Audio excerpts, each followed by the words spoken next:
Darina na našom Facebooku Rádio Regina štúdio Banská Bystrica píše: Dobré ráno, ako počúvam a čítam, nikto nevychvaľuje používanie tých hnusných hračiek.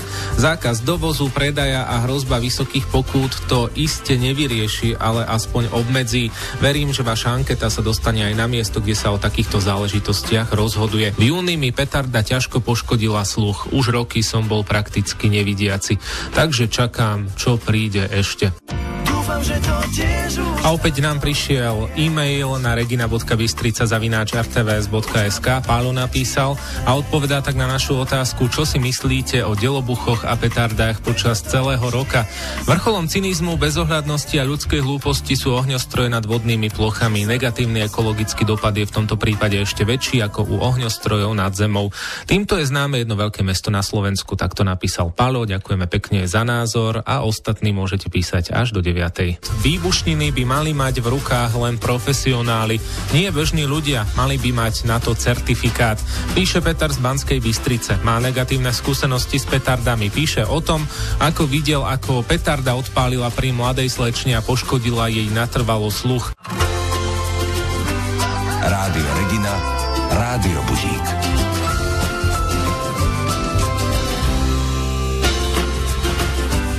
Prišla nám správa od Pavla z Liptovského Hrádku. Keď som začul v rádiu túto tému o používaní delobuchov a petárd počas celého roka, zapol som počítač, aby som zareagoval.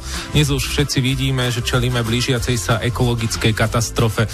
Táto katastrofa nemá jedinú veľkú príčinu, ale tisíce príčin menších. Jednou z nich sú ohňostroje a petardy.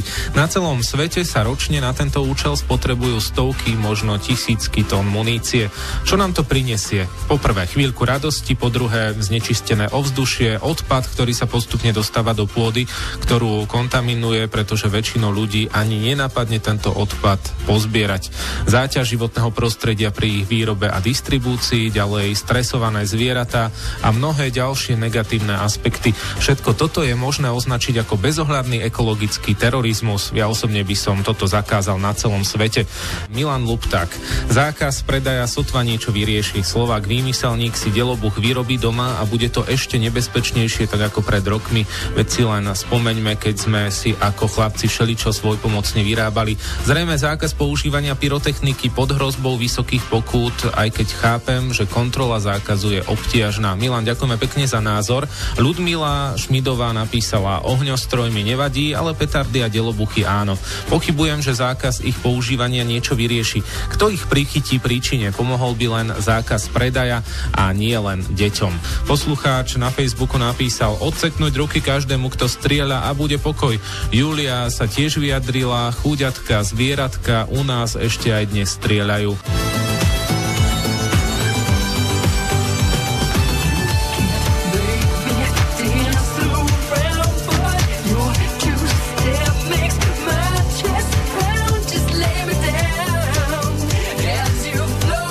O chvíľu sa porozprávame s Daliborom Štajndlom z Martina, patrí medzi zakladateľov Klasu, teda iniciatívy Krajšie, lepšie, aktívnejšie sídlisko. Dobré ráno. Nerušíme? Želáme dobré ráno do Martina. Dobré ránko prajem do Banskej Bystrice. Vy ste aktívnym psíčkarom, ste majiteľom chrta, ale aj členom Slovenského klubu chovateľov chrtov. Ranné venčenie už máte za sebou? Priznám sa, zatiaľ v týchto mrazivých dňoch to odkladám na neskôršiu dobu, pretože tie chrty sú v podstate psíčky, ktoré sú bez tuku podkožného, takže im trošku väčšia zima ako ostatným rasám. Čiže ja pôjdem vonku až okolo 8:00, pol 9:00, ak mi to dovolí teda čas. Musí mi to dovoliť čas, samozrejme, ale ešte tá presná minúta nie je určená dneska. Okrem zimy tieto dni zvieratá trápia aj niečo iné, nesú ich veľmi ťažko. Ako vítanie nového roka prežíval váš domáci miláčik? Ja som svoju starostlivosť počas tohto besnenia musel rozdeliť medzi môjho 3-mesačného synčeka a teda aj môjho chrta, pretože obidvaja mali veľký strach. V podstate som svojho synčeka uspával každých 20 minút, pričom vždy, keď aspoň 5 minút spinkal, tak pristála pod balkónom ďalšia petarda a zase sa zobudil. No a vtedy samozrejme aj môj chrt behal po byte a hľadal miesto, kde sa skryje. Čiže tá situácia u mňa na Silvestra vyzerala naozaj dramaticky. Čo ma to potom viedlo k tým krokom, o ktorých sa budeme rozprávať neskôršie. Máme pár dní po vítaní Nového roka a stále počuť delobuchy a petardy. Pýtame sa aj našich poslucháčov, aký je ich názor na delobuchy a petardy počas roka. Čo vy na to hovoríte? Dá sa niečo vôbec spraviť? Ja, keď som sa rozprával teda jednak aj s členmi môjho klubu, ako aj s ostatnými verejne aktívnymi ľuďmi, tak v podstate my všetci potvrdili, že aj teda zákon to hovorí, že momentálne má v rukách nejaké riešenie samospráva. Čo je ale, si myslím, pre samosprávu kapacitne nevykonateľné. Takže ja si myslím, že takýto problém treba riešiť skôr systémovo ako nejak miestne. To znamená, aký krok by ste navrhovali?